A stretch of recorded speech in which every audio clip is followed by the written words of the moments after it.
Siz Араванда 18 гектар жерди ээлеп алган чиновник менен чогуу депутатты тосуп жүрсөңүздөр бул кандай болуп калат?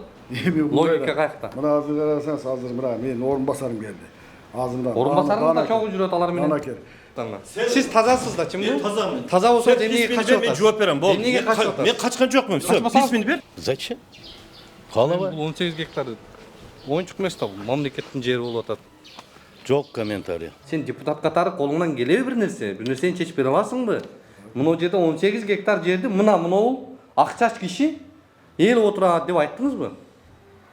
Жок, эми мындай карасаңыз, Сиздер эл үлүшүн бакты сатканбы же жерди сатканбы? Бак саткен. Жоқ, мен не қылып жүрсің сен? Сен башың бар ма сәл мұндай Біз сіз жақсы көргөнүңүздөн эмес, біз 18 гектар жердин чожайын. Да мне плевать сен не кылганыңга, сот айтат. Мыйзамдын өзүнүн иерархиясы бар. Ооба. Мыйзам өйдө турабы же кодекс өйдө турабы? Сен айтчы. Бул өзүң айтчы. Бул өзүң айтчы ушуну суранычы. Жок, урматтуу аким, мына мен так суроо берип атам. Мыйзам өйдө турабы, кодекс өйдө турабы? Мыйзам өйдө. мыйзам үйдө турат, мыйзамдар. Мына архитектор. Могу мыйзамдуу эле курулганбы? Жок, документи жок да. Курулушка уруксат албаса. Жок, алган жок. Демек, бул мыйзамсыз муну бузуш керек. Мен жер карап эле Жок, эмне ошончолук коркосуздарбы? Сен өзүңчө бирдекелер сүйлөй бербе да. Кайсылар сүйлөп мен? Азыр сен уякта жүрөсүң, уяктан мен не иштетем? Баягы Мен бери жакпайт да мага. тартып жүргөнүңөрдү айтып атам. Жо, мен эми тартып атам. Сөзүң барбы? Бул жактан ошол аким, зам акимдер келип алып, дал ушул жактын ээлери менен чогуу май чайнап, койдун этин жумшак бышырып, мындай шапатада отурат деген жагдайларды көп уктук да. Видеолордо чыгып турган бул боюнча. Мына өзүңүздөр көрүп турган бул бетондор жөн эле президенттин мунапысын пайдалануу максатында болгондугу далил болуп атат да. Карасаңыз, бир да арматура жок. Анан астына защита болуп жерге отургузулган эмес. Бул мыйзамсыз экенин аныктап, азыр бузуп атабыз.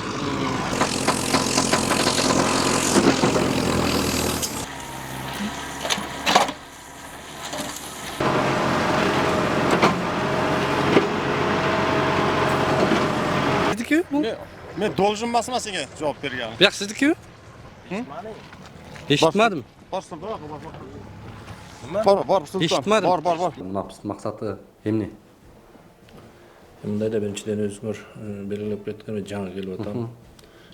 Депутат тосуп алыпсыздар да сиздер чогуу. Полный чушь и неправда. Сүрөттө турбайсызбы сиз? Депутатка эмне ал? Көргөнүм жок, ишим жок. Депутат жаныңызда жок беле? Жок, эч кандай депутат жок. Элдар Сулайманов менен байланышыңыз кандай сиздин? Мен маны тааныбайм да. Шайлоодо ошого чуркап жүргөн экен деп атышат bu жактагылар.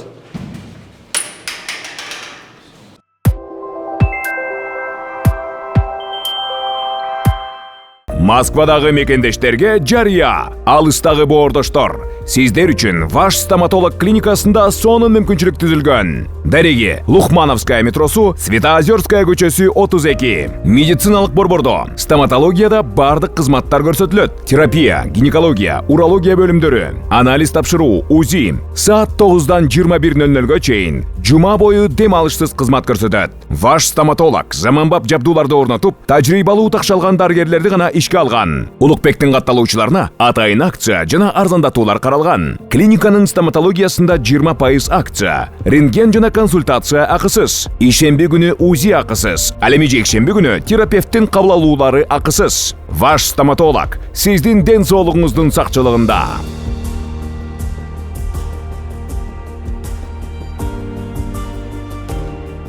Урматтуу мекендештер, Москвадан Кыргызстанга жүк ташыган ишенимдүү ишкерди сунуштайбыз. Ишкердин аты жөнү Зайырбек Маматкаримов. 12 жылдан бери профессионал иш алып барган командасы аманатка кыянаттык кылышпайт. Жүктү Москванын бардык жеринен алып кете алат. Алган жүктү Кыргызстандын бардык облустарына аман эсен жеткирүүгө кепилдик берет. Кыргызстанга жумасына 2 машина жиберилет. Жүк баасы көлөмүнө жараша ыңгайлуу баада 500 рубльдан өйдө бааланат. Дареги Нижегородское метросу, Перовское шоссе 9, строение 7. Байланыш телефондор +7 926 788 70 70 0704 70 70 21. Саламатсыздар, урматтуу көрөрмандар. Биз азыр Ош облусунун Араван районунда тагыраагы Чегават айыл өкмөтүндө турабыз. Араван районуна караштуу. Мына артымда өзүңүздөр көргөндөй 18 гектар жер турат. Дал ушул 18 гектар жердин чоо жайын өткөн жылы 14 мартта 2022 жылы биз чагылдырганбыз. Бул жакта ушул 18 гектар жерди мурда ушу укук коргоо органдарында иштеген чекист Шералы Нурмуратов деген жаран мыйзамсыз алып алган, мыйзам бузуп ушул жакта элдин, мамлекеттин мүлкүнө кол салган деген фактылар менен иликтөө чыгарганбыз. Ал ошол иликтөөбүздү 479 миң киши көрүп, 13 миң киши жактырууну басып, 4 миң киши өз пикирин комментарий жазганда. Мына ушундан улам 1 жыл убакыт өттү.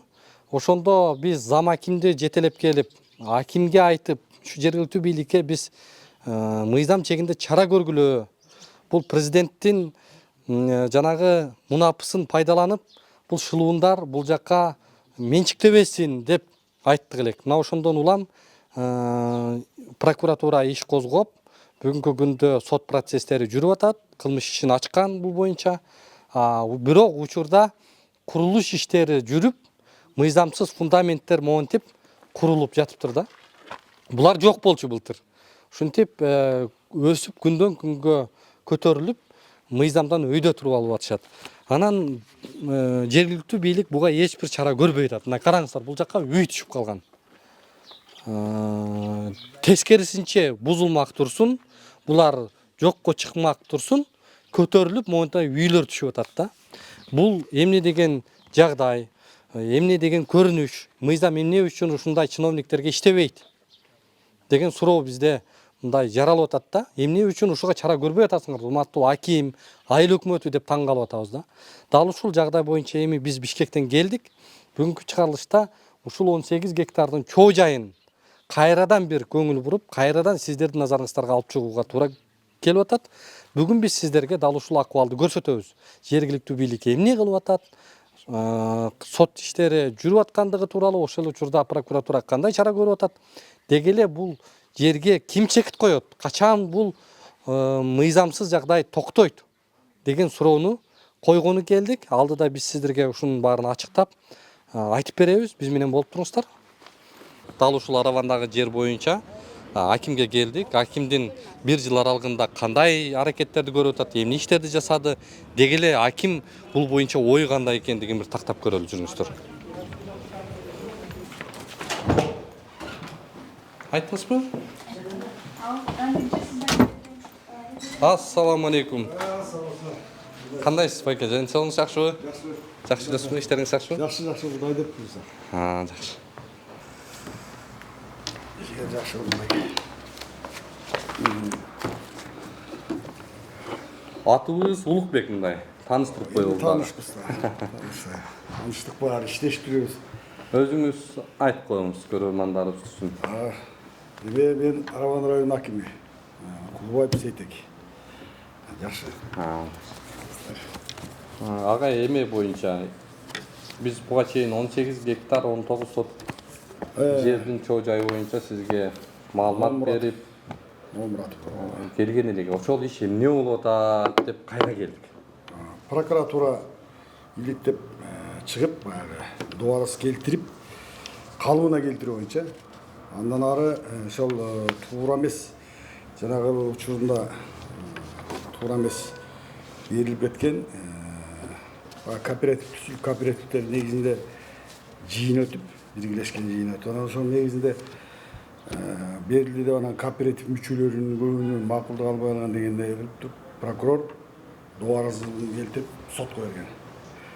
Бул сот эми сот органдары муну карап аткан калыбына келтирүү боюнча дегенде. Анан кайра калыбына келтирип муниципалдык менчикке кайтаруу боюнча деп аракеттер көрүп аткан. Ушул негизде да азыр эми прокурор тиги Токомурат бул иш менен ошол сотко сот органдары менен иш алып барып атат, укук коргоо органдары менен. Ошол жер боюнча сиз кандай маалыматыңыз бар өзүңүз? Жеке териштирип, чоо жайы эмне экен? Прокуратуранын келтирген доосун окуп чыктыңызбы? Бизге прокурор доосу келтирген доосу менен запрос кылып бир таанышканбыз. Негизинен эң негизги маанисин айтайын, бул бизге муниципалдык менчикке кайтаруу боюнча да, основной. Анан эгер ал кайтып келсе бизге муниципалдык менчикке, албетте бизге аябай жакшы болот эле да. Азыр ушундай эле болгон, мисалы үчүн мына Араван районунда канча адам бүгүн жерге муктаж? Муктаж Канча адам кезекте турат? Бул 17,5 мың адам кезекте турат. 17,5 миң. Muhtaç. Канча жер керек болуп атат учурда адамдарга? Muhtaç болуп эгерден боло турган болсо бир 600-700 гектарга жакын muhtaç да, ижегеске булга. Түшүндүм. Кыргызстандагы эң жерге муктаж райондордун Да. сап башында турарыңыздар белгилүү да. 17 миң киши кезекте турат дегенде, кезекте турбаган дагы канча киши турат? Эми бул арыз менен кайрылып, электрондук кезекке тургандар. Жакшы. Жер керек экен элге. Керек. Сиздерге керек? Керек нерсе. Керек экендигин эмне менен далилдейсиздер? Мына биз бир жыл мурда сиздерге келип, мына 18 гектар жерди бир чиновник бул жактан мыйзамсыз алып алган деп айттык. Укпады прокурорлор, башкалар, сиздер. Анан жаңы прокурор келип калганын, мына биздин арызыбыздын негизинде доо арыз кылып туруп иш козгоду. Мыйзамсыз жер кеткен деп бүгүн сот өндүрүшүндө кетип атат. Сот өндүрүшүндө не боюнча конкреттүү кайсы жагдайды, кайсы мааниде сот өндүрүш жүрүп атат, билесизби? Сот өндүрүшү калыбына келтирүү. Азыр мына сот орган менен Байрам Тентиева менен байланышып келген соттун төрайымы менен калыбына келтирүү биринчи. Анан экинчиси ушул эме экинчи эң маанилүүсү ошол жоопкерди аныктап, анан ушул мыйзамдуулугун карап кайтарып берүү жагын карайт да эми. Сиз мына прокуратуранын доо арызын жакшы таанышпагандыгыңыз да билинип атат да. Биз соттон сурайды, анан тияктан сурайды. Жер керек деп атасыз. Ой, бизде мынча адам жерге муктаж деп атасыз. Анан биз мына силерге жер мына. Шуну бир чиновник бир айыл, бир райондун атынан байбай ага ким укук берди андай. Шуну мына мамлекетке алгыла, элге бергиле деп жерди алып келип, биз ошол жердеги коррупциялык, мыйзамсыз жагдайды алып таап астыңыздарга таштасак, сот өндүрүшү кандай жагдайда болуп атканын да билбей атасыздар да. Биз ал жерде мыйзамсыз кетип калгандыгын, ал жерде бакты саткандыгын, жерди сатпагандыгын далилдеп бир эмес бир канча жолу айтып кулакка келдик го сиздерге. Экинчи өндүрүш бул кадастрдын чиновниктери мыйзамсыз жерди каттап койгон деген жөө менен эки нерсени жөө келтирип бүгүн прокуратура сотко жеткизди ишти. Сот иш жүрүп атат. Бүгүн сотко барып бир кызыктар болуп көрүп келбейсизби? Кандай болот экен, эмне болуп атат? Ушул жер бизге өтүп калса, жергиликтүү бийлик аким дагы бир дагы действия кылбай атасыздар да. Ошол боюнча тескерисинче алар менен чогуу чай ичип отурасыздар. Ким кандай далил бар? Ким чай ичти? Мен мисал үчүн бир дагы ушу райондо келгенден бери Эми бир адамдыкынан барып чай ичкен жокмун.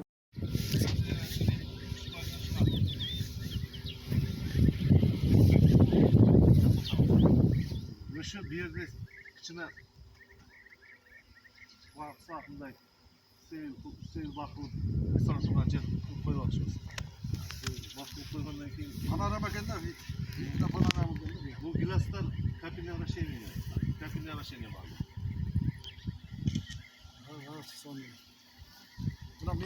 эми андай сүйлөсөңүз анда жалган болуп калат. Эми мына Кудайды карап сүйлөйлө. Эми сиз чиновниксиз, сиз үлгү болушуңуз керек. Мен 17 апрель күнү сиз жолуктуңузбу аны менен? 17 апрель күнү ушул улуу ороз айында улуу ороз айында улуу урматтуу депутатты кабыл алганда депутатты чогуу тосуп алдыңызбы? Кайсы депутатты кабыл алганда коррупционерлер менен? Акыркы жолу кайсы депутат келди? 17 апрелде бизде Эрлан Сулайманов келген, Чегебат айлыкөтүнө. Эрлан Сулайманов эмес, Элдар Сулайманов. Элдар Сулайманов келген. Биз анда Чегебат айлыкөтүндө эл менен жолугушуп болгон. Түшүндүм. Так, эл менен жолугушуп болгон. Көрдүм аны мен. Жолугушуңуздарды көрдүм, жолугушуу учурунду көрдүк. Ал жерде мына сүрөтүңүз турат. Сиз ушул жерде, мына жерде эмне маселе айттыңыздар депутатка? Депутатка Ошол 18 гектарды айттыңызбы? 18 гектар боюнча дагы айтылды депутат. Не деп айттыңыз? 18 гектар боюнча элден айтылды. Жок, депутатка, ой, урматтуу депутат келип калыпсың мына, үнүбүз жетпей атат. Сен депутат катары колуңдан келеби бир нерсени чечип бере аласыңбы? Мына жерде 18 гектар жерди мына могул акчач киши эл отурат деп айттыңызбы? Жок, эми мындай карасаңыз, айтпадыңыз. Тескерисинче мен сизди жогоруда жала жапкан жокмун. Мен факты менен айтып атам да. Тескерисинче чогуу тосуп алып атасыз сиз. Эми мындай да. Жер сұрыштар мен. Мына қараңыз, мына. Бері қарасаңыз. Ушул мынау Так. Жер несі сіз айтып бүгін? өтіңіз, о. ушул му? Сиздин оң жагыңызда турат. Мынау экөө. Ким бул экөө? Эми мындай, бул Турсунбай, пахта заводунун ээси. Ошол жерде 500 гектар, Так, 500 миң долларга алган жер. Бул киши болсо жана сиз айтып аткан Номуратов Шамурат. Ошол. Шералы. Шералы. Сизди туура түшүнүп атам. Сиз менен эмеге байланыгыңыз бар. Кимге? Мен эмеге тиги ушулар менен тосту, булар менен чай ичет, булар менен антет митетте. Мен райондун жетекчиси катары айтып коеюн сизге. Бияка Элдар Сулайман келерде ошол күнү айтылды бизге эртең менен. Келет 17-синде. Туура а киши келер менен Чегеватка барат экен, ушул эл менен жолго барат экен. Негизги Ошол жерге максат бардыңыздарбы 18 гектар жерге? не 18 гектар жерге барган жокпуз. Жок, нар жагына жанагы. 18 гектар жерине барган жокпуз. Буна угуп турсаңыз мен аягына чыгып коеюн. Келди, Чегеват айлөкөтүнүн алдынан тосуп алдык, жолугуштук, жыйналышка кирдик. Жыйналышка кирип, негизги маселе ошол жанагы өткөрмө пункту карабаш, ошол боюнча айтылды. Андан сырткары ушу соц объектилер ремонтко кире турчу. Андан сырткары сиз өзүңүз айткандай мен Кеңсай массиви боюнча көтөрдүм маселени. Кеңсай массивин билесиздер. Өтө багы 2011-жылы Биз азыр 18 гектар жөнүндө Анан сүйлөшөбүз. 18 гектар боюнча эл тарабынан Эмнеге айтпадыңыз? Эл тарабынан Сиз эмнеге айтылды. айтпадыңыз?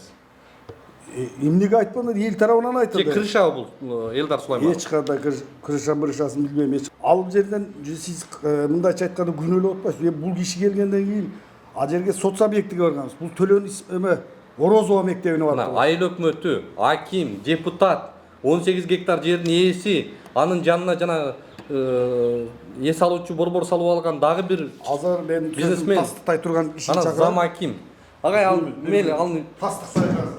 Сиз карагандай эле өкчөгө кетип атпайсызбы? биринчи мейли факты менен айтып атабыз агай. Ал жерде сүрөт алдабайт да. Жок, бери карасаңыз азыр мен сиз Барганыңыз факт, ошолор менен чогуу жүргөнүңүз факт болот. Кадыр болжанды болушту. Бияка чакырыңыз. Аравандын эли күтүп атат да, ой бизде ушул күрөшүп атса керек деп. А сиз Араванда 18 гектар жерди ээлеп алган чиновник менен чогуу депутатты тосуп жүрсөңүздөр бул кандай болуп калат? Логика каякта? Мына азыр карасаңыз, азыр мына менин орун басарым келди.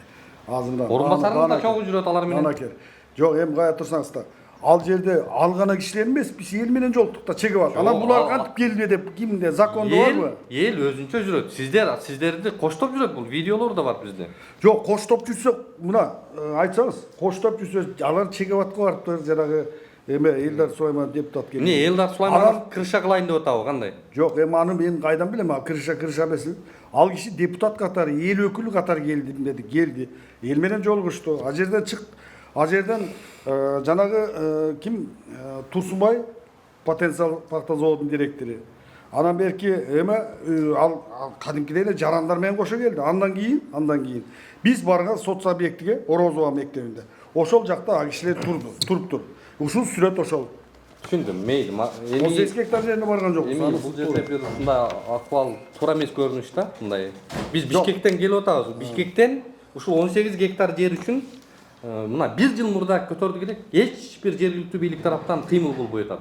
Баш оорутпай атасыздар. Биз ошого Улук, мындай карасаңыз, капа болуп атабыз. Улук, мындай карасаңыз, эми соттук процесс жүрүп атат. Жанагы жер кодексинин жана беренелерине ылайык 112, 113, дагы бир 52-нчи берени бар. Далаң чыр-чатак соттук процесстерин барып, биз мына прокуратура өткөрүп, доо арыз келтирип, азыр сотто каралып атат. Түшүндүм. Эми ошого кайтып келели.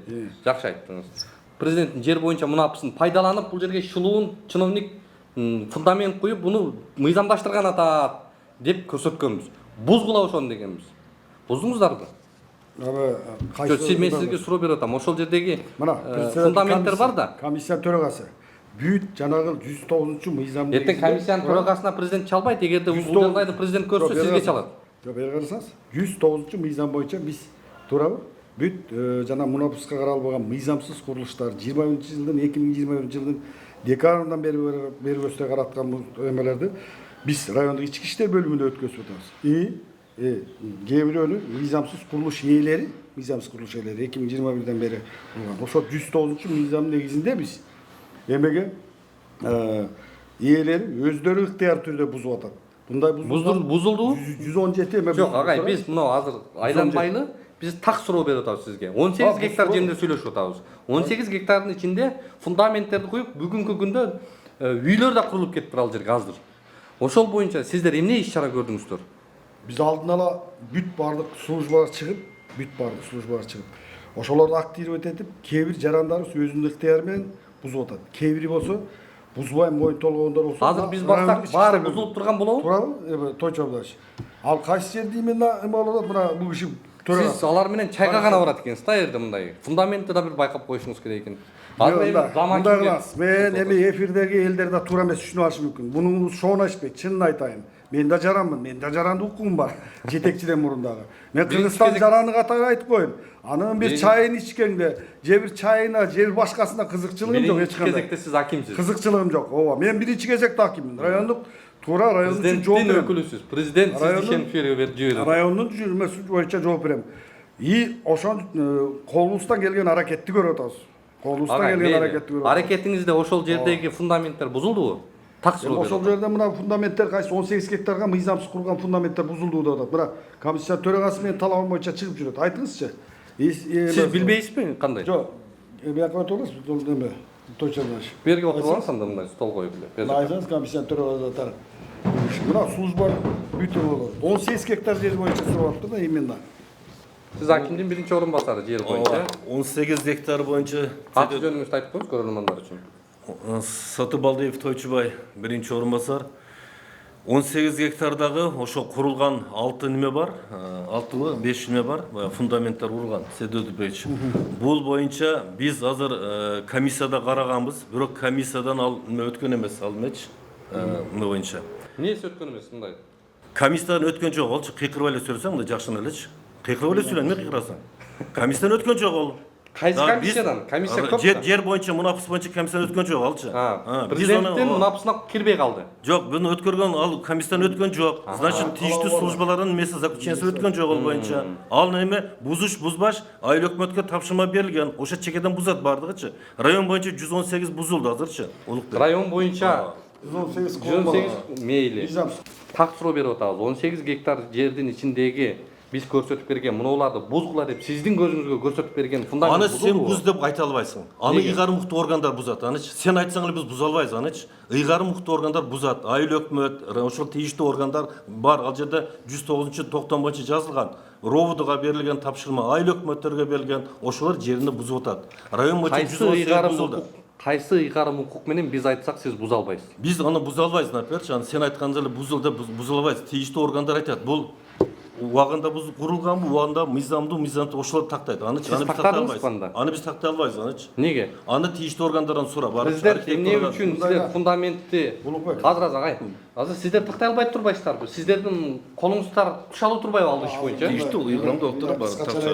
Эмнеге тактабадыңыздар? 1 жыл мурда биз сиздерге ушул кабинетке келип, ушул зам акимди көзүн алып барып, мынаны бузгула, мыйзамсыз экен, фундаментти кургай элек. Бул президенттин эмесин пайдалангысы келип атат бузуулар боюнча, улук бузуулар боюнча мындай. Ошол жерге, ошол жанагы 2021-жылдын декабрь айынан тартып, анан жанагындай нормаларга жатпаган, жанагындай линияга өтүп кеткен же су фондунун жанында, же Токой фондунда, же туурабы? Ушундай болгон нерселер, анан хозпостройка болгон нерселер, баягы Чаванский дом болгон нерселер действительно мыйзамдаштырып жатпайт, бирок техпаспорттор берилет да. Анан жана фундамент койгон, же болбосо тиги кладкасын көтөрө болгондо дегеле каралбайт. Себеп 21 декабрдан баштап. Бул сөз, бул президенттин талабын айтып атасыз. Эми сиздер ошол талап боюнча көрсөткөн нерсени буздуңуздарбы деп атат. Анан ошонун негизинде 117 курулма бузулду, туурабы? Жок, биз 18 гектардын ичинде. Анан 18 гектар боюнча, 18 гектар боюнча. Мына бул кишилер комиссия болуп барып карашкан, аныкташкан, мындай да предписанияны, актыны дагы бүт бардыгында ошол жеринен ыктыярдуу түрдө буз деп жер ээсине, ошол мүлк ээсине, жанагы курулманын ээсине берилет. Ал негизи ыктыярдуу турда абийири барлар, жоопкерчиликтүү барлар бузат. Жок, андай болгон учурда райондук ички иштер бөлүмү, биздин службалардан райондук ички иштер бөлүмү дагы ошого өткөрүлүп берилет. Ал бүт бардыгын аныктап бузууга эме калат. Же болсо сотко өткөзөт, ал дагы карап. Самовольный постройка кылса. Эч кандай мыйзамдаштырууга жатпайт. Матбуат аким сизге так суроо берет. Ушул боюнча иш алып барып. Өз алдынча курган курулуштун ээсин анын ээси катары таанууга болобу? ээси катары эгерде өз алдынча куруп алса, ал басып алууга жатат. Өз алдынча. Жанагы жер мунапысына тийиге каралбайт. Кылмыш жаза кодексинин процессуалдык кодексине өзгөртүү кирип 2022 жылдын январынан баштап ал Жарандык кодекс барбы сизде? ошол жок менин жанымда жок экен азыр. Ошонун негизинде эме өз алдынча басып алууга жатат дагы, ал жоопкерчиликке тартылат. Мен калбайт болсом 5 жыл Алдырбайсызбы? Сиз жарандык кодекс барбы сиздерде? Пайдаланасыздарбы? Берсеңиздер ошону аким кыйналып атат буякта. Эч кандай кыйынчылык жок. Bundan эч кандай кыйынчылык. Мен билгенимди айтып атам. Туура так маалыматты бергенге эме болуп атам. Туура эмес айтып атпайсызбы агай? Жок, туура эмес болгондо мен кылмыш жаза. Биз мындай да агай, биз передача тартып атканыбызда, бир көйгөйдү көтөрүп атканыбызда биз даярданбай келбейбиз. Так. Ошон үчүн сиздердин азыркы действияңыздардын баарысы бул мыйзамсыз. Бул сиз эсептеп атасыз. Мен мыйзам боюнча айтып атам Эркин сиздерге. журналист катары сиздин окугуңуз туура мыйзам боюнча. Сиз да айтып атасыз. Биздин эмгегибизди эгерде биз аракет кылбасак, бул сиздин алдыңызда. Сиз аракет кылбай ал сиздин алдыңызда жерди басып алган баскынчылар менен сиздер чогуу депутатты тосуп жүрсөңүздөр, анан сиздер кантип бузасыздар барып анын бери карасаңыз. фундаментин? Жок, бери карасаңыз, мен бузбайм. Мен бузбайм. Мен Сиз бузасыз. Азыр биз сизге көрсөтүп беребиз. Кайсы мыйзам сиз менен азыр менин биринчи орун басарым барат, службалар бар. Сиз мындай кыласыз. Мен бузбайман. Мен алдымда службалар бар. Мен талап көрөлөк так экенсиз. Кайсы жерде деп талапты кылам. президент көрүп калса передачаны. Анан аким сен бардың беле Сиз десе, сиз айтасыз. Мен тойчу деген замым бар, шол барган деп айтмак Сиз белең. кыжалат болбоңуз. Азыр барабыз. Мен бардыгын билем. Бүгүн сүрдүрөбүз ошол жерде. Мен бардыгын билем. Бүгүн сүрдүрөбүз. Сиздер өзүңүздөр сүрдүрбөсөңүздөр мына калдайган кыргыз эли көрүп турат. 1000 деген, 100 миң деген адамдар биздин белини көрүп атат. Бери карасаңыз. Анан ошолор да басым берет, сиз азыр Эме мыйзам чегинде барып, өзүңүздүн ыйгарым укугуңузду пайдаланып, мыйзам бечараларга эле эмес, койгула мына, бечараларга эле мыйзам иштебейт. Мына чиновниктерге да иштетебиз. жок, ал эмес. Мыйзамдын так эмесин сактатабыз деп туруп көрсөтөсүз азыр. Сиз бери карасаңыз. Карап эле турам агай, 1 саат болду сизди карап турам. Жок, сиздин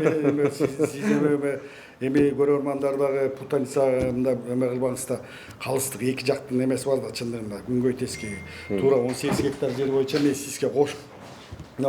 Тойчу Абдалович, службалар болуп 18 гектар жер боюнча, именно 18 гектар жер боюнча сурап атат бул киши. Баягы сотто каралып атканчы, ошол жерге мыйзамсыз курулуштар болуп калды дейт да. Азыр мен айттым, анда болсо, ошол боюнча болсо, тийиштүү айыл өкмөт, архитекторду, медерди алып туруп, действительно фундаменти бар, эмеси бар болсо, наместүү көрүп, алар. Бузалап экенсиздер үчүн чогуу чай ичип жүргөн кишиңиздерди кантип бузасыздар мына көрөбүз го эми. Мен азырчы тактадым да анычы. Даже арызам жазган эмес экен комиссиягачы. Карап берип. Карап депчи, арызам биз дапчы өткөргөн эмес анычы, мыйзам боюнчачы. Эми азыр мына мыйзамсыз курулуштар боюнча ал жерде мына неме боюнча ровд, айыл өкмөт, дисциплиналар жүктөлгөн боюнчачы, бузуш боюнча. Эгерде кааласа алчы, турак жай кыла албайт учачы. Ал мунапс документ бербейт ага. Абсолютно ал нөл мындай айткандайчы. Кароо жатпайт. Ал и так деле бербейт. Даже не подлежит. Кылам десе да кылдырбайбыз. Комиссия барышынын укугу эми жок чындап. Всё, бүттү, каалагандай кылып ишти. Бирок ага эч кандай статус берилбейт. Биз сизге так сурап берели да, урматтуу аким орунбасары. Сиз мына жер боюнча эң район боюнча эң чоң специалист болушуңуз керек. Жер боюнча сизден кыйын билген киши жок болуш керек. Анткени акимдин биринчи орун басары жер боюнча комиссиянын төрагасы. Төрага компетенттүү болуш керек. Сизге так суроо. Эгерде самовольный постройка кылса, ал жаран жердин ээси болуп эсептелеби? Самостоятельный постройка кылсабы? Курулуш кылса. Самостоятельный курулуш кылса, эгерде 2021 жылдын 1-декабрына чейин курган болсо, баягы тийиштүү органдар корутунду берсе, ошонун негизинде каралып, биз ошого статус алат, алчу баягы турак жай дегенчи. Атак Бул сиздин сөзүңүз жөн эле сөзбү же мыйзамдын тилиби? Мыйзам тилинде. Кайсы мыйзамда ушинтип көрсөтүлгөн? Вот мына 291-98 боюнчачы. 31 май 291 жылы токтом чыккан 2022 токтом. Так. Алып келейин азыр. Токтомдун негизги жоболор бар. Жоболоруна таянып ушу комиссия иш алып барат. Комиссия иш алып барат деп Анан жана Жолор жер кодексине, жарандык кодекске ылайык келишет да? бүт ошол экилерди вытекать этип чыгат да, жер кодексинен, жарандык кодекстен. Ал эми жер кодекси, жарандык кодекс баардыгы баш мыйзамдан келип чыгат да. Ошол негизинде иш алып барышат. Анан мен жалпы Азыр мындай кылалы, урматтуу аким, сиз эми президент сизди буякта өнүктүр деп жиберди да, чынбы? Анда азыр баралдагы чогуу көрөлү. Чын эле бузулганбы, бузулбаптырбы? Сиз аны менен депутаттарды тосууда эле чогуу жүрбөстөн эми жердин өзүнө аким катары бир жарым саат убактыңызды бөлүп бериңиз. Муну Кыргызстан көрүп атат, жалпы дүйнө жүзү көрүп атат. Анан эми барып аким катары сиздин действияңызды, ошол жердеги жагдайга аракетиңизди көрсөтүп бериңиз мыйзам чегинде. жарым саат убакыт Сиз болот. жана стакан көрсөтүп бересизби? Письменный берсин шеф. Мен жооп берем. Хорошо, болду. Урматтуу аким орун басары. Жок, мен письменный берем, жооп берем. Жок, биз сизге кайрылып атабыз да. Сиз тазасыз да, чынбы? Мен тазамын. Таза болсо эмнеге качып Мен атасыз? жооп берем, болду. Эмнеге качып атасыз? Мен качкан жокмун. Всё, письменный бер. Акимди урматтап коюңуз, сиз акимди. Мен акимге айттым, письменный бер, мен Акимди жооп берем. урматтап коюңуз келиңиз, бизди урматтап алсаңыз да, элди Жок, мен урматтап акимге алсаңыз да. айттым, шеф. Болду, всё. Жана кодексти айтып коесузбу мыйзамды? Я. Мына жер боюнча ишенген кишиңиз, анан ушуга сиздер жерди табыштап берип атсаңыздар, кандай болуп калат? Отуруңуз азыр. Жерди басып аткан баскынчылар менен дос экен, катташы бар экен. Эзелтен булардын бир мындай бир мафияда жүрөт экен да буларчы. Ошон үчүн бул киши азыр тызалаңдап качып сөздү башкага буруп атат. Бирок урматтуу аким, сиз эле эртең бул боюнча президенттин алдында, элдин алдында уят болуп калышыңыз мүмкүн. Район меники, туура жетекчи менмин. Бардык барам деген, көрөм деген жактарды көрүш керек, менем деген жактарды билиш керек, маалымат алыш керек, чара көрүш керек, чечиш керек, ушундай да. Ошон үчүн мен жанагыңызга жооп катары барам. Түшүндүм, рахмат агай, анда сизге саат 12-де ошол жерге баралы. Анан 254-чү жарандык кодекстин негизинде сиздер толук түрдө ал жерди бузуп, ошондой мыйзамсыз курулуштарды токтото турганга ыйгарым укугуңуздар жол берет. Туура, ал басып алууга эмеге жатабы деп элеңизби жана жердин өз билемдик менен кургандыгы, мисалы үчүн өз билемдик менен курганга жатып калат. Сиз мен Айлык толук окууна кирет. Бузуулар комиссиясы бар. Айлык түздөн түз сиз башкарасыз дегенде. Конечно, мен башкарбайм деп айтпайм. Ооба. Жакшы агай. Ушундай кызматкер болуш керек мына. 12-ге чейин резерв менен барганга аракет кылам. Азыр мен Черновулчаларга кабыл алдым. Түшүндүм агай. Урматтуу көрөрмандар, өзүңүздөргө болгондой азыр акимден жолугуп чыктык. Саат 12-де биз азыр ушул Чекабат айыл өкмөтүнүн алдынан жолукмай болдук.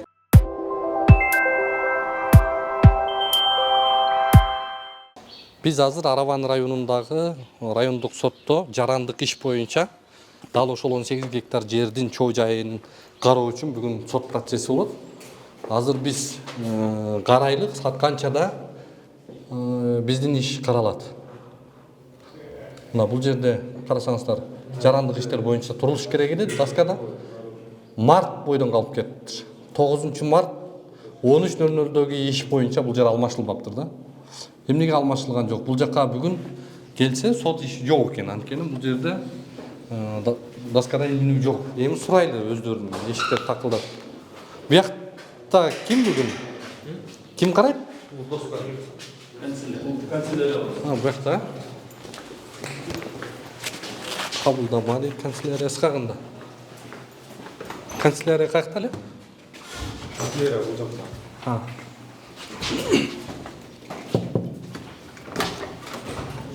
Самастан. Канцелярия сиздерби? Я. Мен атым Улукбек, журналистмин. Могу жакта бүгүн сот процесси жокпу? Процесс бар, өйдө жүрсүңөр. Жок, неге доскага илинген жок? Бар. Доскада бар. Карап бересиздерби? Көрсөтпөчү. Гражданский кошулсаңыз, ал гражданский менче жазасыңар. Саламатсыздарбы? Атыбыз Улукбек, журналистпиз. Эмечи? Бүгүн сот процесси жокпу Араванда? Бар.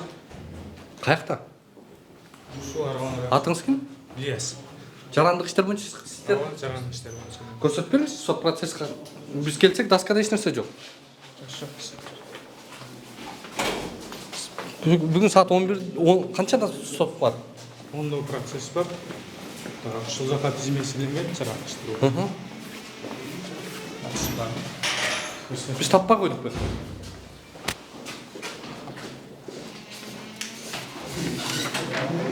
Мына адаш астына илип алышты. Мына. Эмне жашырып койдуңуздар аны? Жөн жашырган жок. Кана саат 11-де.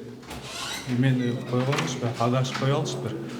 Мына барлык иштер 25 апрелге, 28 апрелге, 26 апрелге мына дайындалган. Арган район прокуратурасынын иши 26 апрель. Мына адашып балдар салып коюштур мен. Бияка эмеге практикантка дайындаган, муну илип койгон депчи. Саат 10-дон 20 өтүп атат.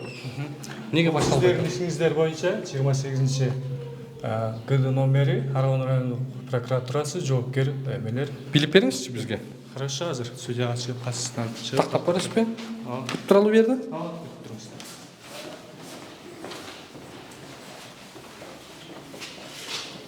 Кандай саба, жакшысызбы? Assalomu alaykum. Assalomu alaykum.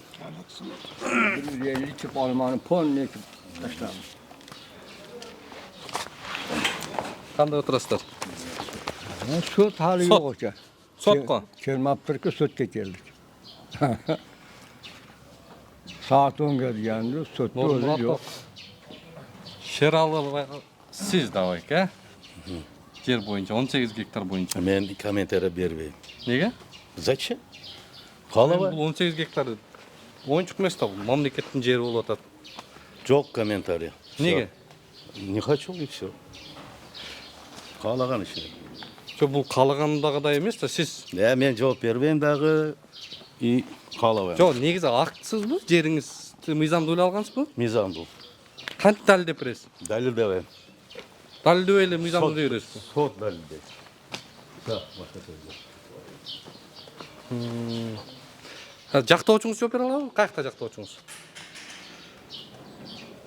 Мен жактап. Сизби? Мен жооп бербейм да. Сиз да жооп бербейсизби? Неге? Таарындыңыздарбы? Мен право. Жок. Ал негизи Серия будет эле.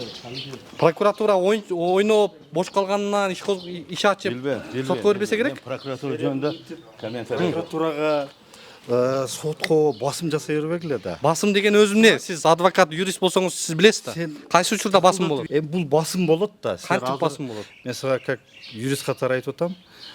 Сот эч кандай чечим чыгарбай туруп, силер деген эртелетип эле уже чечим мындай болуш керек, сеники мыйзамсыз деп буларга эме кылып атасыңар. Бул Качан түшүнүп атабыз? өзүндө Сиз юрист болсоңуз ар бир букваны так айтыңыз да. бай болду силер менен. Сүйлөш невозможно экен. Неге байке? Жок, мен не кылып жүрсүң сен? Сен башың барбы сал мындай жөн эле Сиз жакшы көргөнүңүздөн эмес, биз 18 гектар жердин чоо жайын. Да мне плевать сен не кылганыңга. Сот айтат, менен сурабай эле кой, сот Аты өзүнүн жөнүңүз чечимин ким айтат. өзү негизи? Пока сот өзүнүн чечимин айтмайынча сен экөөбүз айтышпай эле койчу, давайте. Мен артыман тартпай эле коем сен. 18 гектар жер боюнча дал ошол Нурмуратовдордун адвокат экен. Адвокаттын действиясы кылык жоругу. Эми азыр сот процесси болот. Сот процесси кандай чечим чыгарат, эмне дейт? Аны дагы күтө турабыз. Депутат тосуп алыпсыздар да сиздер чогуу. Полный чушь и неправда. Сүрөттө турбайсызбы сиз? Депутатка эмне ал? Депутатты көргөнүм жок, ишим жок. Депутат жаныңызда жок беле? Жок, эч кандай депутат жок. Элдар Сулайманов менен байланышыңыз кандай сиздин? Мен маны тааныбайм да. Шайлоодо ошого чуркап жүргөн экен деп атышат bu жактагылар. Men Mirzayev Ergash, Çekevat Aile Hükümeti'nin Türk Mahallesi'nin turgunuyum. Председатели. Ошол мезгилдеги. 98-2005 yılları Türk Mahallede Mahalle Komitetinin başçısı bolup işlegen bunu. Азыр ошо 18 гектар жер боюнча прокуратура иш ачып, мөөнөтүн калыбына келтирүү жана ошол кадастрдын чиновниктерине баа берүү боюнча маселе каралып атат да. Сиз Çıkırıptı geldim saat çıkırdı 10 da. dedi yani çıkırdı Povos'ka bardı. ошол 18 гектар жерди сиздер берип атканда жерди бергенсиздерби же бакты бергенсиздерби? Bu yerde 18 gektar Naga prokuraturadan geldi, Arama rayonu kat geldi. Bu katta yer dip yazılıptır. Bunun ne pravında bu? 18 gektar bak bolgan. Elde Sizler- buluşu. Эл үлүшүн бакты сатканбы же жерди сатканбы? Baktı satken. Baktı. Мына Mana көрдүңүздөр, ошода ушул ушул жагдайда дал ушул кишилер ошол жерде ар бир маала деп коет, ошол жердин аймактын комитет башчылары экен. Ушул кишилерден үчөө болгонсуздар, Üçөө болганбыз, экөө өлүп кетти. Бирөө мен тергечемен, мени чыгарышты. Бул киши көзү тирүү болуп, мындай бир кудай жалгап, адилеттүүлүк мындай чыгып калды акыйкат. Ошон үчүн бул кишилер 18 гектар жерде бул жанагы жогорудагы шылуундарга 18 гектар бакты бергендигин тастыктап атышат. Ошол эле учурда ал шылуундар биз жерди алганбыз деп азыр ушул жагдайда мындай бир элдин акысын басып алуу жагдайы, мамлекеттин акысын басып алуу жагдайы жөнүндө сот болуп атат да. Мана мени архивим мана очтом. Мана тигип койгон. Сиз ар бир кагазды сактаган турбайсызбы? Мана мен буну бүгүн кылганым жок. Кече кылганым жок. Ошо иштеп жүргөн мезгилиңиздеги кагаздар экен. 2001-жылдагы протоколлор мана. Мана о протоколдо подлинный колёзмасы турат мана. Оригиналы. Оригинал. Оригинал только мында бар, мында бар. Башка жерде жок. Муну сүрөткө тартуулайын.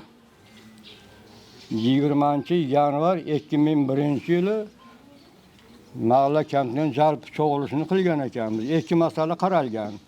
Өтүнүп атпайсызбы? Siz kim bolosuz? Атыбыз Улукбек, биз журналистпиз, көз карандысыз. Бул жакта доо арызга прокуратура биздин арыздын негизинде сиздерге сот процессине иш алып келип атат. Ошол боюнча бүгүн ачык сотко биз дагы катышалы дедик да. Так, прокуратуранын просьбасы менен бе? Прокуратурадан биз ишти карагыла, кылмыш иши барбы дегенде, биздин арыздын негизинде карап чыгып, кылмыш ишин таап сиздерге алып келип атат.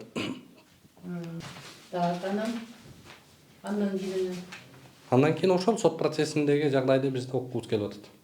Коомчулукка көргөзгүбүз келип атат. это силканда. Так, анда биз процессти баштайбыз, бирок тараптардан сурайбыз. Булардын пикирлери кандай болот? Анда состав суда болбой атат. Прокурор келген жок. Дагы кээ бир жоопкерлер келген жок, Так, ошондо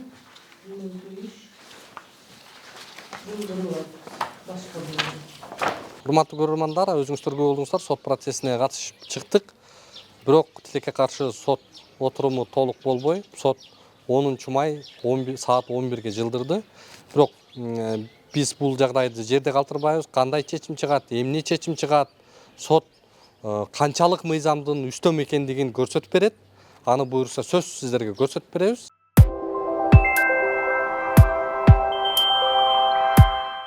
Урматтуу көрөрмандар, жогоруда аким менен белгиленген убакытта дал ушул айыл өкмөтүнүн ичинен жолугабыз дегенбиз. Азыр биз келдик. Айыл өкмөтүндө ушул акимияттын өкүлдөрү, жалпы ушул жергиликтүү бийлик чогулма.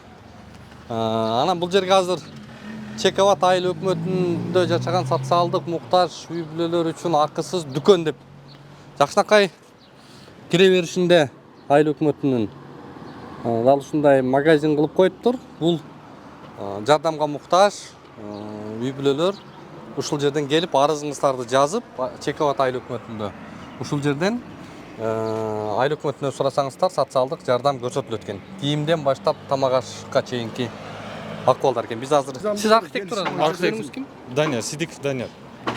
Данияр байке. Сиздер кайсысыздар? Биз госрегистрден директору жаңы дайындалдык. Ошол үчүн бул боюнча толук маалымат мен адисиме ала келдим, начальник отдел.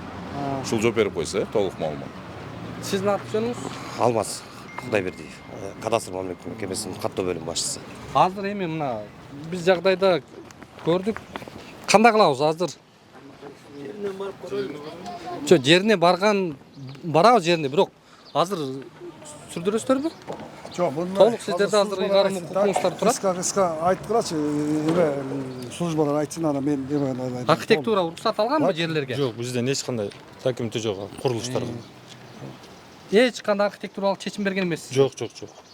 Бизге кайрылып алган. Киреби? Ошол жердеги жагдай аныкталып атат. Биз бир эмес бир нече жолу сиздерге билдирип кеткенбиз чара көргүлө деп. Биз акча жазып, биз милдетибиз. Акча жазып, ГАСЕН деген түзүлгөн бизде. Государственный архитектурный строительный надзор. Ошолорго билдирип берип койгонбуз. Эмне болду аягында? Онусун эми Эми мамлекеттик кызматта действия үчүн эмес, бездействия үчүн дагы бул кылмыш экендиги, жоопкерчиликке тартыла турган экендигин билесиздер да. Ооба, анан сот жүрүп жатат азыр. Сот жүрүп жатканда биз эчтеке кылбайбыз. Сот эмне жөнүндө жүрүп атат? Ошо жер боюнча окшойт да. Жер боюнча. Курулуш Эмне жөнүндө боюнча? эмеспи? Жок, жок, жок. Эмне үчүн анда сиз сот боюнча? Жерди мыйзамдуулугу боюнча. Бездействия үчүн дагы кылмыш жоопкерчилиги каралган да, мамлекеттик кызматкерлер үчүн. А сиздер азыр эми мына 1 жыл мурда мейли убактыңыздар болуптур, эч чолоңуздар келбептир. Мына азыр сиздерде убакыт бар да. Мына 1 жылдан кийин келдик. Эми дагы деле акыбал ошол бойдон.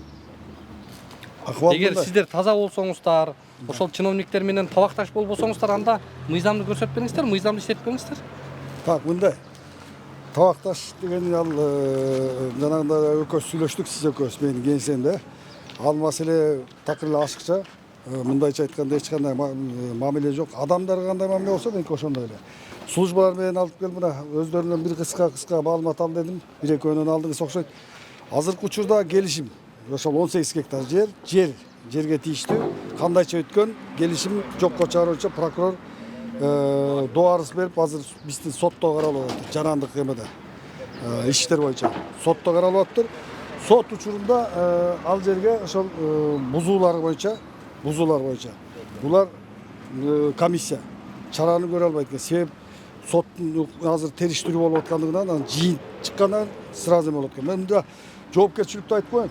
Кандай эме сот чечим чыгарса, мисалы үчүн бузсун десе калыбына келтирсин, да жер мамлекеттик келишим туура эмес түзүлгөн, келишим мыйзамсыз түзүлгөн десе, биз дароо эле мына комиссиялар көрсөтүп айтып коеюн. Комиссиялар чыгат, дароо эле эмеге бузат, анан жер муниципалдык менчикке өтсүн десе.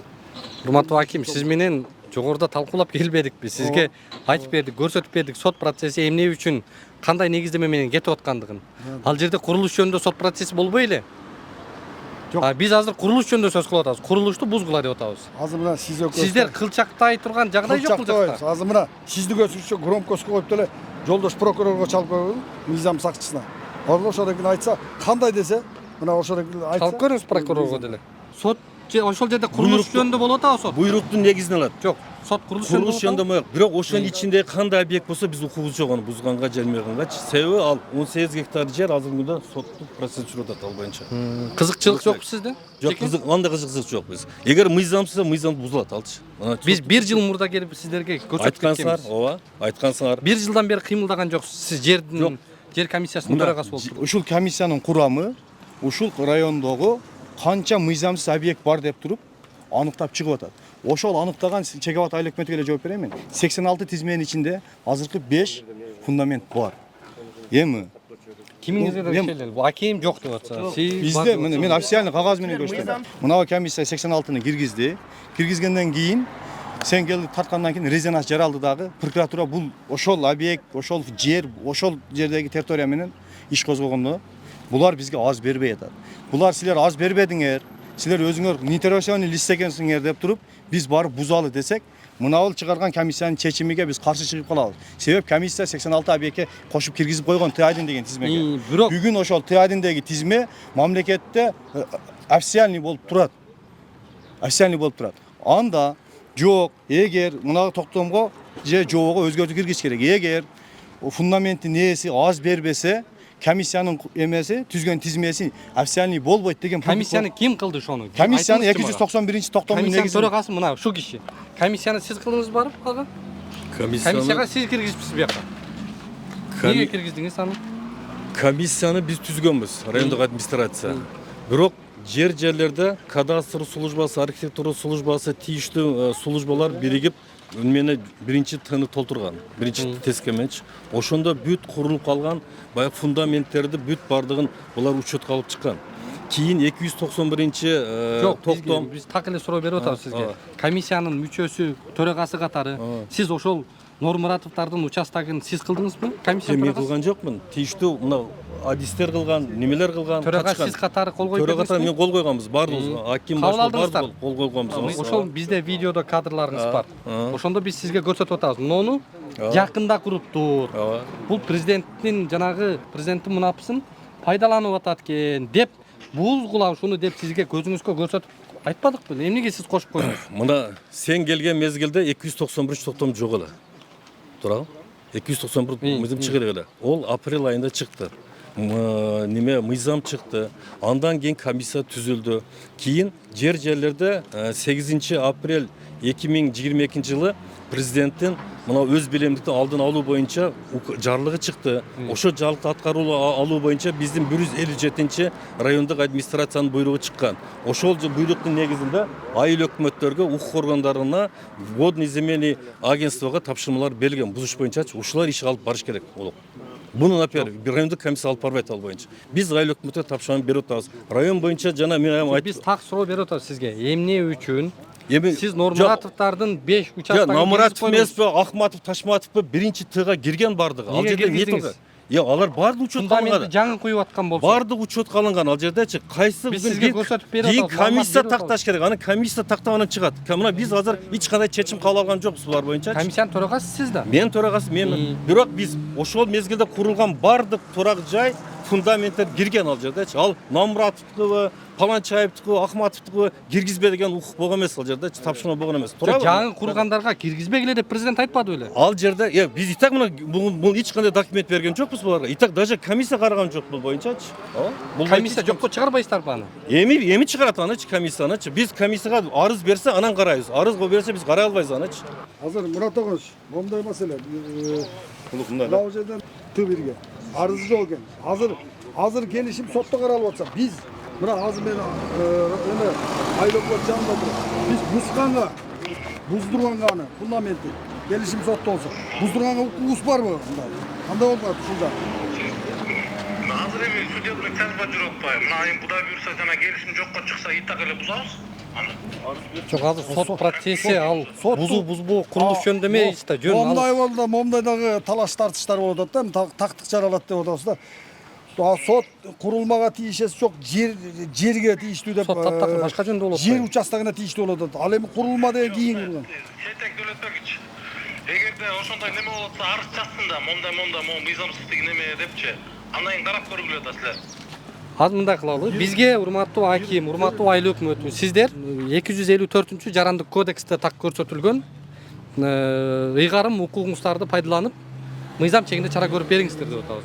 Өз билемдик менен курулган курулуштар ал жерде так көрсөтүлүп турат. Ээси катарында саналбайт ал. Аны кимдер бузуп, кимдер уничтожать этет, анын баары так көрсөтүлүп турат. Ошону аткарып бериңиздер жергиликтүү бийлик. Биз ошону эле өтүнөбүз мына. Бул мындай да. Азыркы сиз айткан эки мыйзам бирине бири мындай келди. Туура мыйзам боюнча 254-тө биз аны бузушубуз керек. Бирок 2022 жылдын жаңы мыйзам чыгып атат, 21 мыйзам. Жер укуктарын жөнгө, мамилелерин жөнгө салуу боюнча 21 мыйзам чыгып, ага 91 жаңыланган 174 жобо иштелип чыгып атат. Ошол жобонун негизинде бүгүнкү күндө мыйзамсыз курулуштун бирөөсүн дагы укуктук ээси жок. Укуктук ээси жок. Ошону укуктук ээге алып келип, ошону жеке менчикке берели деп ушул мыйзам иштелип чыгып атат да. Мыйзам бири-бирине карама-каршы чыгышы мүмкүн. Эки мыйзам бири-бирине карама-каршы чыгып калды. Мүмкүн эмес, азыр толук карама-каршы чыгып калды. Эми эмне кылабыз? Эми аны мындай. Азыркы 21 мыйзам жер укуктарын, мамилелерин жөнгө салуу боюнча 21 мыйзамдын негизинде 291 жобонун негизинде биз ошол мыйзамсыз курулуштарды райондук комиссия мыйзамдаштырып беришибиз керек. Мына жүрүңүздөрчү көрөлү, барып эле көрүп келеличи ошол жерде. Жерден көрөлү анда. Жерине эле баралы, жүрүңүздөр. Бүгүнкү күндө жөн эле келип муну захват деп бузсак, анда ошол Сиз эмнеге таянып буза албайсыз азыр? Мен Т1ге таянып буза алам. Т1иңиз Т1 деген тизме болгон. Тизме бул жана президенттин указы эмес чыккандан кийин, жарлыгы чыккандан кийин ошо мыйзамсыз курулуштарды тизмелеген мунапыс боюнча президенттин мунапысына кирет деп киргизипсиздер, Мен ал мезгилде келе эле келем. Бирок эми кирген да. Далилдеп бериңизчи киргенин. Т1дин тизмеси канча? Т1 качан кирген? Канча эме койдуң, сен да кийин келгенсиң. Могул үй бар беле? Мен 2022 жылы мартта келгем. Ал мезгилде бар. Мына архитектор. Могул үй мыйзамдуу эле курулганбы? Жок. Документи жок да. Эч кандай да тиешелди. Эми азыр сиздер мына курулуштарды эмнеге бузбайм деп таянып Жок, бузбайм деген жок. Мындай. 109 негизинде ким айыл өкмөтү жаратыс 109 негизинде булар эме иш алып барылат. Сотко бергиле. Бир, экинчисинен извещение бергиле курулманын ээсине. Сотко бергиле, сот арада тез арада каралып чыкса ошол жыйынтыгы. Мунун ээси жок деп атат го. Кантип сотко бересиздер муну? Жок, ошол 5 кос болсо да берет. Кимге бересиздер? Ээси жок болсо болду, анан кимге буну эме кылат да. Туурабы? Бир дагы мыйзамсыз курулуштун эси жок. Эси жок. Кимге сотко берейин деп атасыздар? Түшүнүк боюнча баардык мына район боюнча 1,5 миңби? 1,5 миң курулуштун түшүнүк боюнча ээси бар, мыйзам боюнча ээси жок. Ошону мыйзамдаштырып бериш үчүн ушул 21 мыйзам чыгып атат. Беринчи 21 мыйзам. Ушуну жөнгө салып бергиле, ушундай адамдарды кыйналып калбасын деп мына мыйзамды кабыл алып атат да улук. Бир нерсени кайра өзүбүз эле мынтип заблуждение кылып атабыз азыр. Сиздер заблуждение кылып атасыздар. Улук мына карасаң, анда мына мыйзам жоготолу анда. Экөөсүң күчү колдосоң келе мына жер укуктук маселени жөнгө салуу боюнча деп. Өкмөт мырза. Мындай да, мыйзамдын өзүнүн иерархиясы бар. Ооба. Мыйзам өйдө турабы же кодекс өйдө турабы? Сен айтчы. Бул өзүң айтчы. Бул өзүң айтчы ушуну сурайчы. Жок, урматтуу аким, мына мен так суроо берип атам. Мыйзам өйдө турабы, кодекс өйдө турабы? Мыйзам өйдө турат. Мыйзам өйдө турат, мыйзамдар. Урматтуу зам аким, сиз мыйзам өйдө турабы, кодекс? Кодекс турат. Мыйзам өйдө турабы, кодекс өйдө турабы? Кодекстин Урматтуу, көрдүңүздөрбү, сиздер менен эмне үчүн талашып бири-бирибизди түшүнө албай атабыз? Маселе ушунда болуп атат. Кодексте так жазылып турат. Кодексте көрсөтүлүп турат, сиздердин ыйгарым укук. Муну эгерде кодексте турган болсо, биринчи кезекте кодекс аткарылат. Кодекс аткарылат. Эми туруп. Мыйзамдан кодекстен ылдый турат бул мыйзамдар. Анда мына жок экен да тура. Анда мына кодекс аткарыңыздар, биз кодекс аткарыңыздар. Анда 1,5 миң объекттин баары кыскача эле сүйлөйсүз, талашпайлы, тартышпайлы. Мына кодекс өйдө турат. Силер кодекс өйдө турабы? Мындай, силер мына бизге мындайча айтканда хорошо, жардамчы болуп эметип атасыңар. Коомчулук тарабынан. Жакшы. Мына бул боюнча да бир топ иш алып барылып атат, райондук комиссияда. Давайте мындай кылалы. Азыр мына айыл өкмөт, жер адис, службалар, Тойчу Абдулла, сиз комиссиянын төрагасысыз, мына ушул боюнча кодекстин негизинде анда иш алып барыла. Иш алып барыла. Мына кодексте так жазылып турат. Аны соттуга да берип кыйналбайсыздар. Эч кимди сразу бузасыздар мына. Кодекс негизинде иш алып барыла. Анан какой-то мөөнөт мыгылып туруп, давайте мага ондан кийин жыйынтык болсун. Ондан кийинки жыйынтык чыгарыла. Эме кылып туруп, мейли. Ошо кодекс негизинде бүт бардык статьялар, бүт бардык беренелер тийиштүүнүн баарына ачып. Кодексти ачып окуп бердик биз сиздерге. Так турат. Мынаны бузушуңуздар керек. Буза аласыздарбы? 1,5 миң. Менин полномочиям жок бузушкага. Мен архитектура бузом. Жок, архитектура чечим сиздердин курулушка уруксат албаса. Жок, алган жок. Демек бул мыйзамсыз, муну бузуш керекпи? Ооба. Мен бузбайм. Жер карабылымында. Жок, эмне ошончолук коркосуздарбы ушул Нурмуратовдордон? Жок, эмне корком мен? Менден документи жок болсо. Анда бузуңуздар. Андан бери караңыз. Азыр Адамдан адам коркпойт. Мына мындайда. Сиз эрктүүсүз, аким катары биз сизди мен айтып атам. киши катары билебиз. Мен айтып атам. Сиз азыр мынаны буздуңуз, урматтуу аким. Жок, туура. Биз сизди мыйзамсыздыкка үгүттөгөн жокпуз. Биз мыйзамды аткарыңыздар деп атабыз. Болду. Сиздер мага жол көрсөтүп берип атканыңарга рахмат. Дагы бир жолу айтайын.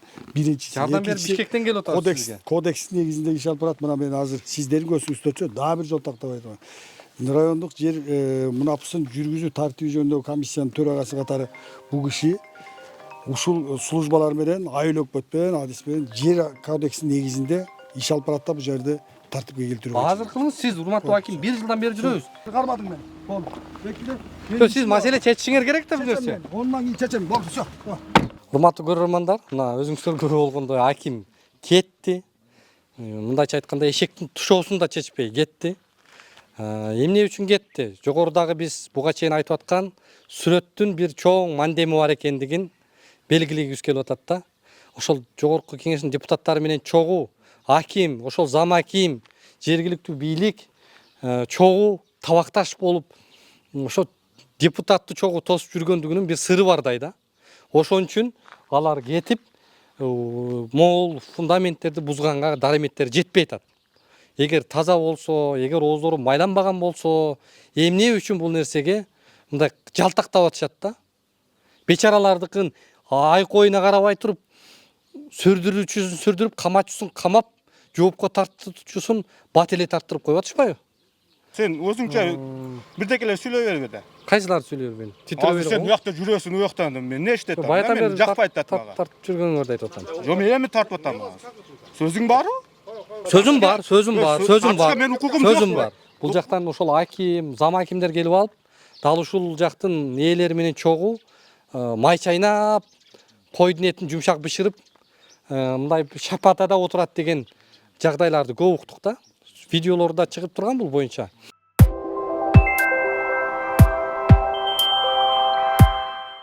урматтуу көрөрмандар, жогоруда сөз болуп аткан дал ушул фундаменттерди бузуу иш-чарасы азыр болуп атат.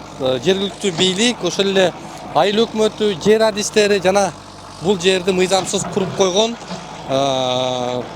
жарандардын катышуусунда иш-чара өтүп атат да. Assalamu alaikum, дагы бир жолу. Бул жагдай боюнча бир кыскача эле. Бул жагдай бул өзүңө дагы белгилүү. 2022 жылы силер келип тартып кеткенсиңер. Ошондон бери бир аз убакыт өттү. Сен мен өзүм 2022 жылы март айында келип, эми убакыт экен тастап чыктым. 291 токтомго дал келбеген үчүн ушу комиссиянын курамы менен келип, бул мыйзамсыз экенин аныктап, азыр бузуп атабыз.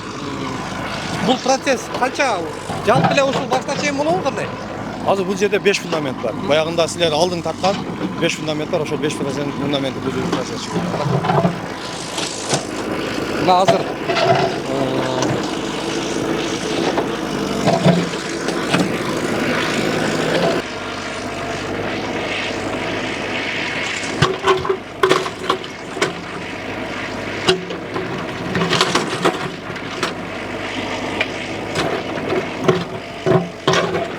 мына урматтуу көрөрмандар, бул фундамент астына курулган эмес, жөн эле жанагы президенттин мунапысына.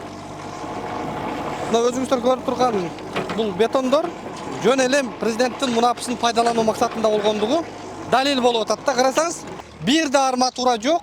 Анан астына защита болуп жерге отургузулган эмес. Мамлекетти, бийликти, ушул элди алдоо жолу менен иш алып баргандыгынын далили болуп атат да. Эч бир мындай кармап турган жанагындай курулуш нормалары сакталган эмес.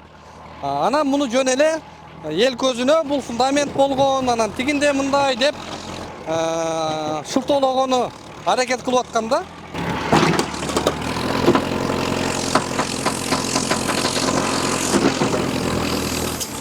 Assalamu alaikum. Siz аты жөнүңүз кандай эле байке? Давид Дилмурат.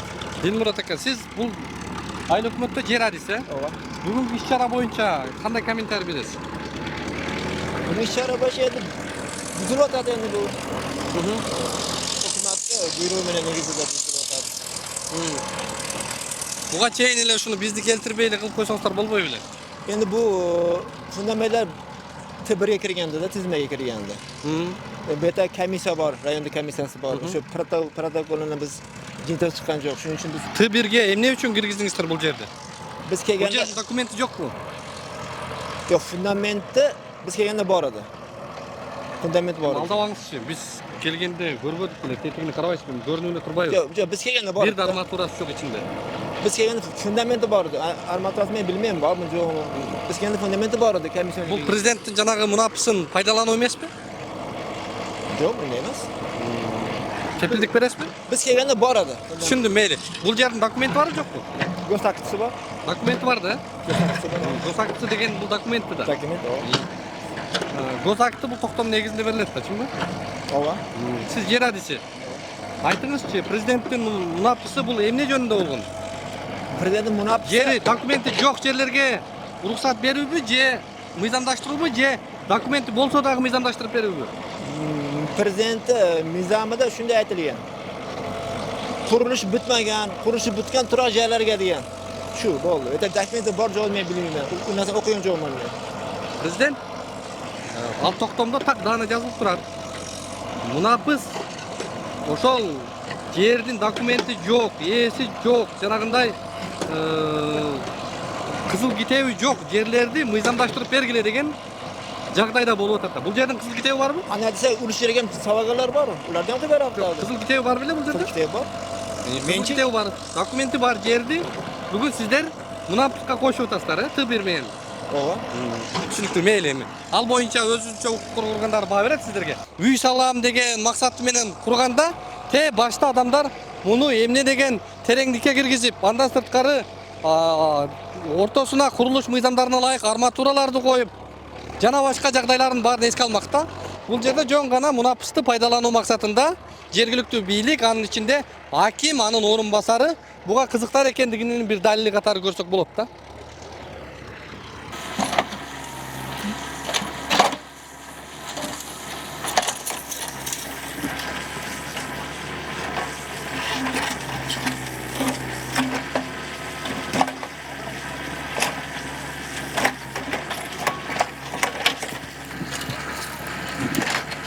турбайбы? Мен сенге жооп бермеймін. Сиздики бул? Мен должен басыма сенге жооп бергенім. Бияк сиздикиби? Сиздикиби? Мен сенге жооп бермеймін. Gapirma, gapirma, Бол, все, лишний разговор керек жоқ. Я.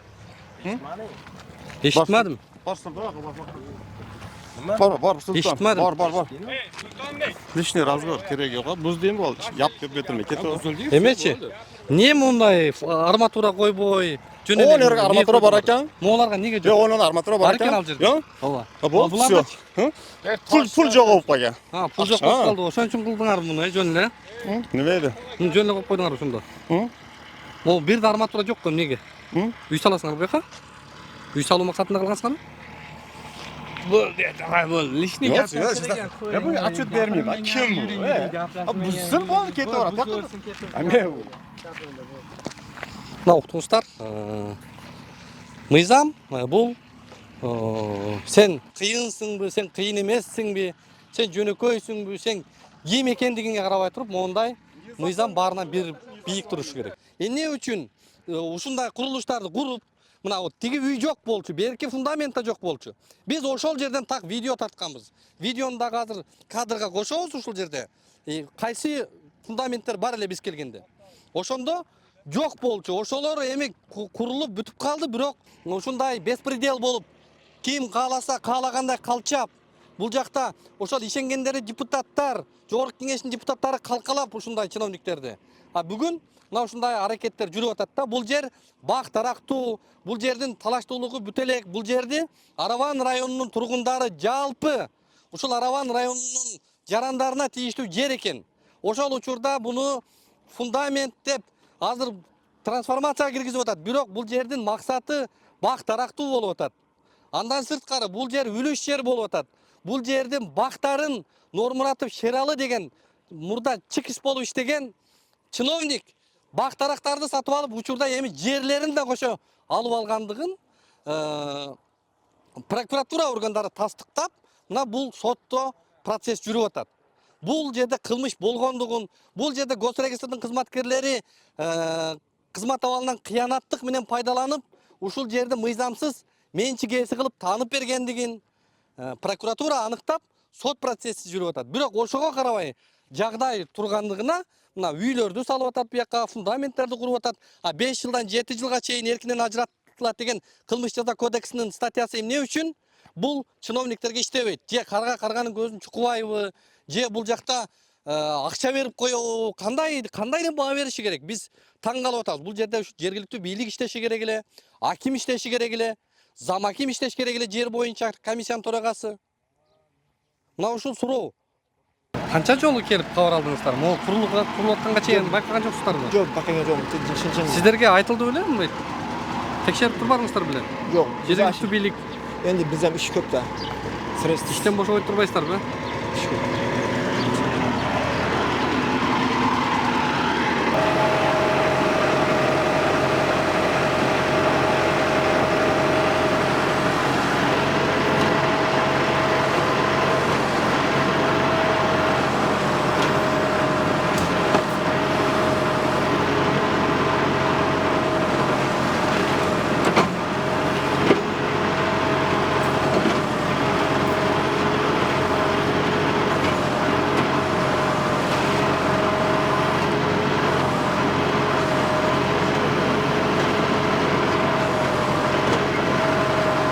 Урматтуу көрөрмандар, ушул жагдай боюнча азыр биз Ош шаарынын губернатору эмне менен алек болуп атат, кантип буга реакция кылып, кантип чек коет, дал ушундай өзүм билем чиновниктер мыйзамга качан келет, качан каалаганын, калчаганды токтотот.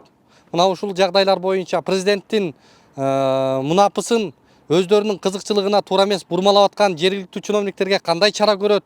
Бул жагдайларды биз азыр губернаторго, ошол эле укук коргоо органдарына жагдайды билдиребиз. Жүрүңүздөр анда.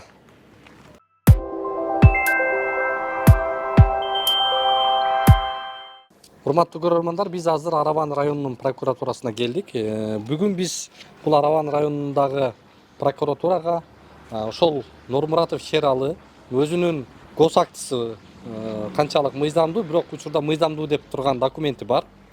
ошол документи менен президенттин мунапысына кирип, ошол мунапысты өзүнүн кызыкчылыгына пайдаланууну көздөгөндүгүн биз көрдүк. Аны жергиликтүү бийлик тан алды. Зам акимдер ошол Т1 деген тизмеге кошуп, аны дагы ошо мунапыстын карааны менен мыйзамдаштырууга аракет жасап аткандыгын көрдүңүздөр. Эми бул жагдайга укуктук баа берилип, ошол комиссиянын төрагасы биринчи зам аким түздөн түз керт башы менен ушуга жооп бериши керек. Биз азыр дал ушул жагдай боюнча Араван район прокуратурасына келдик. Берели арызды, канчалык укуктук баа берилет, эмне чара көрүлөт, анын баарын биз сиздерге алдыда көрсөтүп беребиз. Канча убакыттын ичинде карап беришет экен.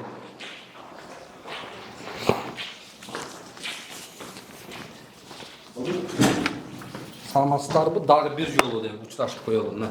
Арызыбызды жаздык. Бүгүн дата канча? Биздин арызыбыз копиябызды алып туруп, ушуга ошол жер мунапысын пайдаланып аткан чиновниктерге укуктук баа берип чара көрүшүңүздөрдү биз өтүнөбүз. Канча убакытта буюрса жооп келет бизге? 14 рабочий күндө. 14 рабочий күндө жооп беребиз. Сөзсүз 14 күнгө барыш керек бул. Жок, ага чейин эле караса болобу? Ага чейин эле жыйынтыкталып калса жооп беребиз. Сүрөткө тартасак болобу же копия кылып бересизби? Жок, копия алып, сүрөткө тартып албайсыздар.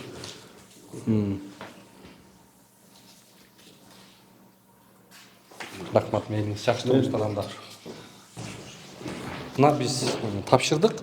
Эми 14 күн деп атат. Анын ичинде кандай чара көрүп, кандай жоопко тартат, аны да буюрса көрөбүз.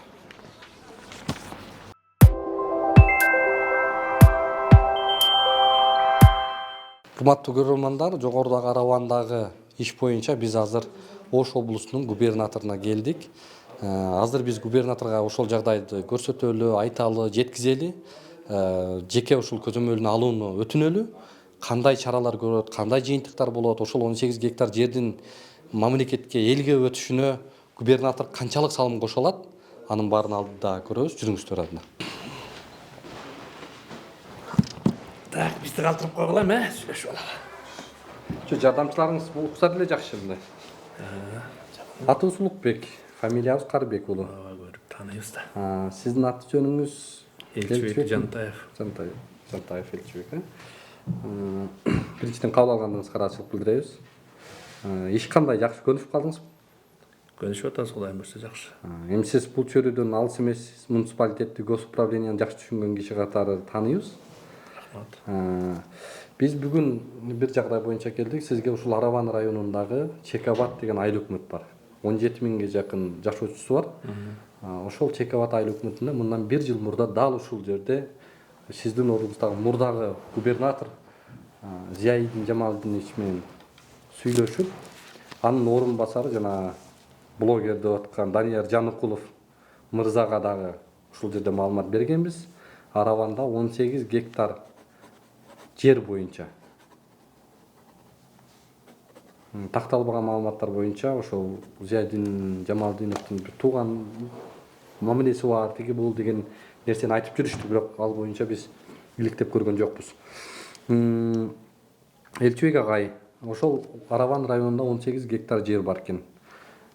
Биз аны иликтеп, даярдап, фактыны көрсөтүп, прокуратурага алып барып бергенбиз. Коомчулукка чыгарганбыз. Жалпы жолунан бир 480 миңдей киши көргөн. Анан Араван эли күтүп жүрөт 1 жылдан бери, жыйынтык чыкпай атат. Биз прокуратурага алып барып берип ишти колдоруна карматтык. Бир жагынан кылмышты мына далилдеп алып барып бердик. Кылмыш иши козголуп, бүгүнкү күндө сот иштери жүрүп атат.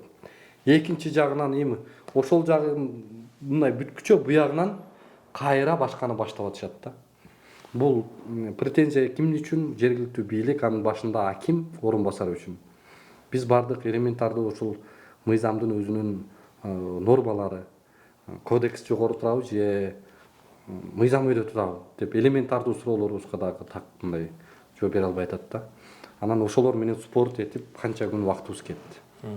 Аны далилдеп, бүгүнкү күндө биз ошол жерде мыйзамсыз курулуштар боюнча президенттин саясатын мунапысын өздөрүнүн кызыкчылыгына пайдаланып аткандыгын далилдеп туруп, анан биз ошол жерде 18 гектардагы жанагы курулуштарды буздурдук бүгүн. Мунапыстын максаты сизден сурагыбыз келип атат. Эмне үчүн эле ал мунапыстын максаты эмне? Мындай да биринчиден өзүңөр белгилеп кеткен жаңы келип атам. Бүгүнкү күндө мында бир иштеп аткан 5-6 күн бул тааныш иретинде болуп атат. Ушул Араван районунун акимин бүгүн кабыл алдык. Анан бул амнистия боюнча туура айтып атасыз. Бул бүгүнкү күндө мына буга чейин көп бир мындай бир жегилип келген маселе эмес бе? Муну баарыбыз билебиз, айрыкча ошо Чүй облусунда. Анан бул эми президентибиздин саясий эрки бар экен. Көрдүңөр мына муну алып туруп, анан элдин шартын чечип бергиле. Бул акыры бир күн жарылмак эле да. Ошондуктан мына бүгүнкү күндө муну президентибиз абдан талап кылып аткан учур. Бизде дагы абдан көп экен. Муну айрыкча ушул 3 райондо жок болгону менен бул Чоң Алай, Каракулжада мындай маселе азыраак экен, эми жокко эсе, бирок калган райондорубузда тилекке каршы ушул бүгүнкү күндө жерге муктаждык, ушул бүгүнкү күндө жанагы 27 пунктту алып, андан кийинки жанагы ошо культура министрлигинин корутундусун алып койгондон бери бул кичине иш жыла баштады. Муну белгилеп атабыз, мына бүгүн дагы анализдеп көрсөк, алдыга жылыштар көп экен. Бирок эми бул жер отношениясы өзү татаал нерсе эмеспи. Ошондуктан биз да талап кылып атабыз, муну бат кылгыла, бирок этият кылгыла. Анан мунун эми өзүңүз айтып аткан ар бир иш-чаранын өзүнүн максаты болот деп атпайсызбы? Мына ушунун максаты бүгүнкү күндө элдерди чек менен камсыз кылуу. Бирок ошол эле учурда биз дагы азык-түлүк коопсуздугун унутпашыбыз керек. Чек менен дегениңиз кандай? Жер берүү мененби? Президенттин мунапысы бул жер берүүбү? Жок, мен айтып атам, чек деп аткан бул баягы өзүлөрүнүн үй жай сала туруп. Турак жай үчүн. Турак жай үчүн. Мен ошону айтып атам. Президенттин мунапысынын максаты эмне? Президенттин мунапысынын максатын мен айтып атам мынакей. Ошо элдерди мына чек менен камсыз кылып, буга чейин жанагы үйлөр салынып кеткен жерлерди мыйзамдаштырып берүү. Мына мен ушуну айтып атам. Мунапыста токтомдо президенттин указында так мыйзамда жазылып турат. Ал мунапыстын максаты бул ошол ээси бар үйлөр салынып калган мындай документи жок жерлерди мыйзамдаштырып бергиле жана анын жоопкерчилигинтен бошоткула ал жарандарды. Мыйзам чегинде жокко тартылып калат да, ошол жоопкерчиликтен бошотуп документтерди бергиле деп атат да. Эми бул жерде башка да маселе бар да, бул жерде катталуу, паспорт алуу, пособие алуу дегенден элдер кыйналып баратат да, мына ушул маселе дагы бир түрткү берди да ушул мунапыска. Ооба. Бирок анын өзөгү ушул болуп атат да. Эми муну документи жок жерлерге документтештирип бергиле, мыйзамдаштырып бергиле деген саясат да бул, чынбы? Эми ушул саясатты Аравандагы сиздин зам акимиңиз азыр учурда жер боюнча Тойчу деген киши зам аким экен. Бул кишиге нааразы болгон Араванда киши аз эле экен. Биз эмне үчүн айтып атабыз? Буга бир топ жагдайлар далилдер менен келдик. Ошол жерде бир топ кландар менен бул чогуу иш алып баргандыгын жергиликтүүлөр айтып атат. Анан ал жерде ошол жер боюнча комиссиянын төрагасы президенттин мунапысы бул мыйзамсыз жерлерге мыйзамдаштырып бергиле, документ берип, аларга укуктук ээ катар тааныткыла деп атат. Бирок биз сөз кылып аткан 18 гектардын ал жер документи бар, госактысы бар. Бирок ошо госактысы болгон жерди булар пайдаланып, мунапысты фундаменттерди куюп койгон. Биз эскерткенбиз, зам акимди алып барып көрсөткөнбүз, муну токтоткула дегенбиз. Аны токтотпостон 1 жыл убакыт өттү. Анан барсак, үйлөр түшүп калыптыр азыр. Үйлөр кадимкидей салып алыптыр. Эми президент ал мыйзамсыз жерлерди мыйзамдаштырып атса, документи жок жерлерге документ бердирип атса, булар документтүү жерди ошо мунапыска киргизип коюп атпайбы маселе? Ошону тескери пайдаланып, анан фундаменттеринде бир арматура жок. Бүгүн сүрдүргөнүбүздө. Ошол жөн эле коюп койгон, көз адамдардын бийликти алдаш үчүн эле коюп койгон да. Мына ушундайларга жол берип аткан жергиликтүү бийлик, анын башында биринчи зам аким болуп турат да. Анан сизден биз эми ошол жер боюнча өзүңүз жеке контролго алып, ошол жерди мамлекетке кайтарсаңыздар, бул элдин жеңиши, мамлекеттин жеңиши да.